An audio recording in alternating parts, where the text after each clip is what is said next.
the things I've struggled with really all my life is anger, bad temper, anger type issues.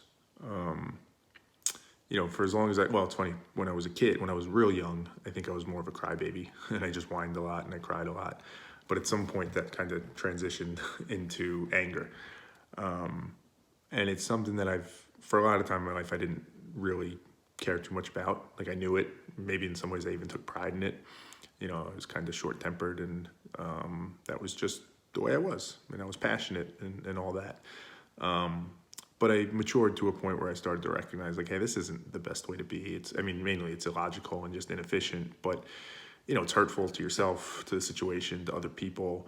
And it's not who I want to be, right? I've started to realize that over time. And I think I've gotten pretty good at this point, at least at being aware that it's an issue, accepting that, being much more conscious of it, and the things that trigger me, where the anger comes from, and most importantly, things I can do to try and control it better. So rather than maybe when I was 25, just things triggering me and me just flying off the handle and not having any ability to rein it in, I think today I'm much more, whether it be through tools or kind of mental exercises or just spending the time when I'm not, in a rage or angry, exploring what gets me there, so that when it happens, I'm able to handle it better. And I think it's a good thing, right? Being aware of it, taking steps to control it is always a good thing.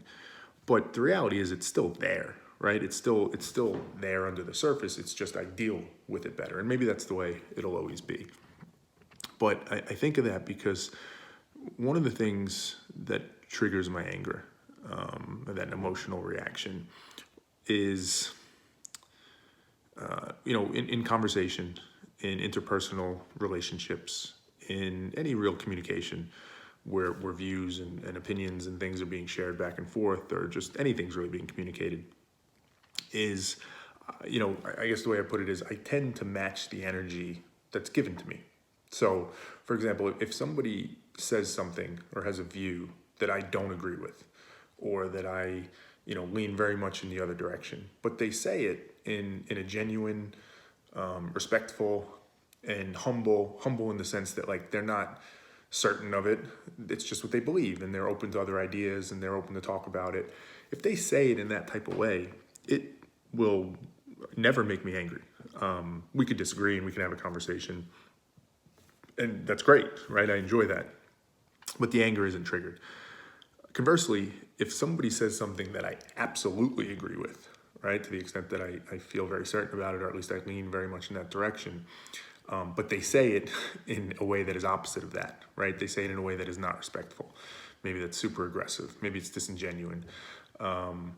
Whatever the case may be, if they approach it in a way with a certain energy, maybe anger, certainty, all those types of things, then even if it's something that I completely agree with, it triggers that anger, right? And I feel it. I see instances still happen all the time. It's happened today twice.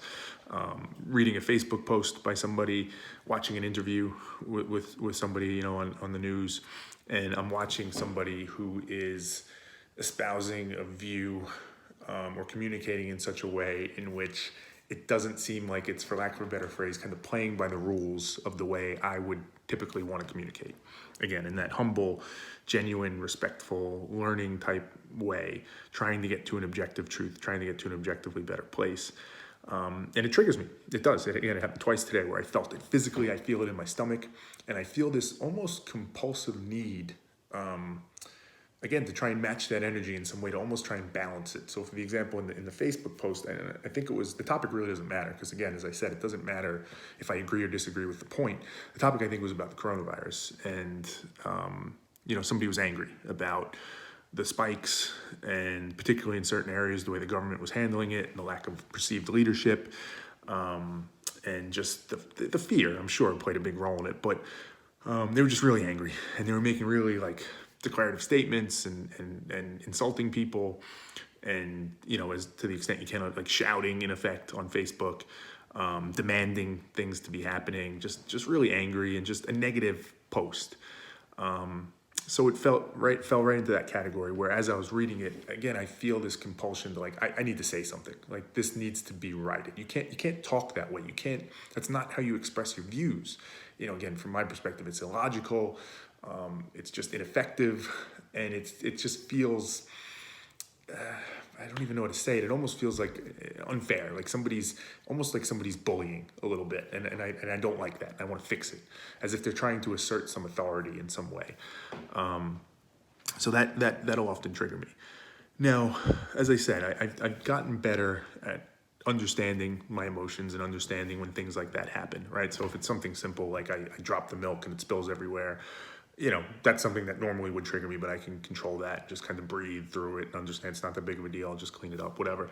But in these situations where it's a little more complex and it's, a Facebook post that triggers me, the thing I've started to recognize is, and I've talked about it before, is, it's empathy is the key, right? Trying to learn, trying to understand that person's truth.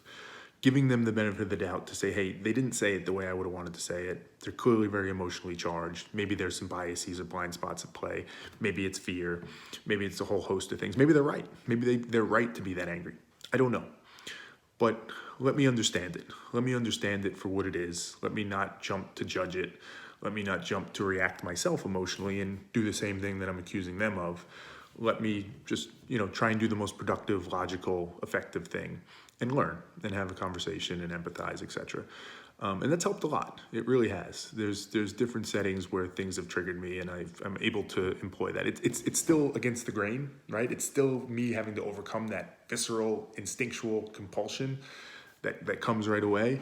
But I think it's progress.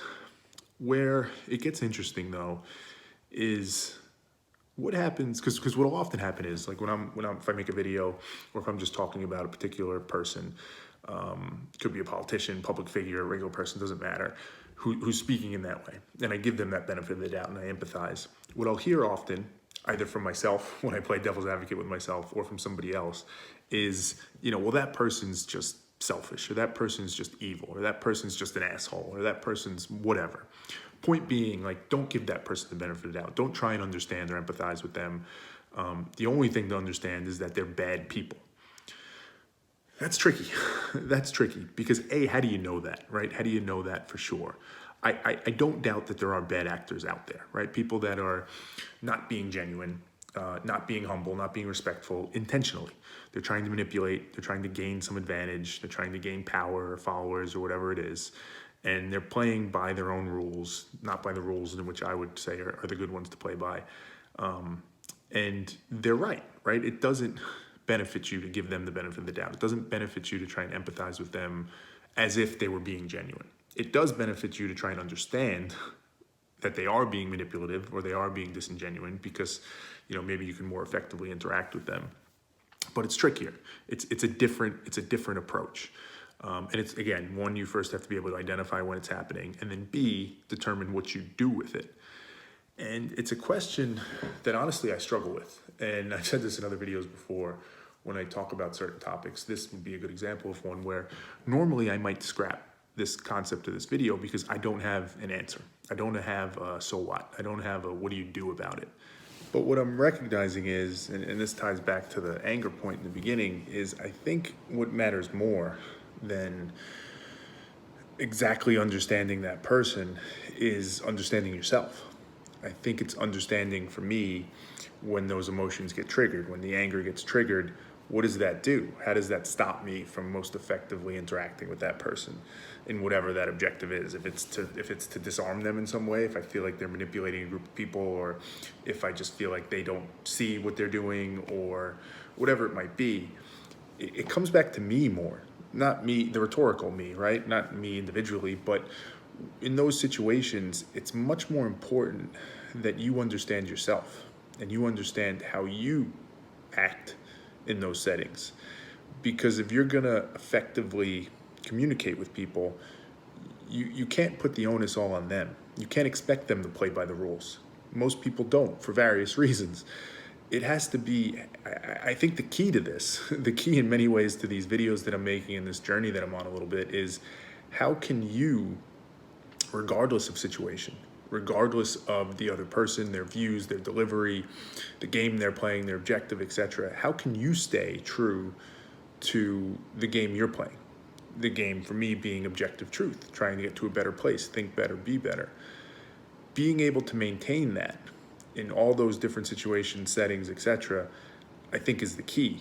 And that's what I need to focus more on. I need to understand the things like my anger and how, and if I'm in a conversation with somebody, how do I control that? How do I stay calm, stay in the moment, understand what's happening, understand their truth, so that I can continue to move towards the objective.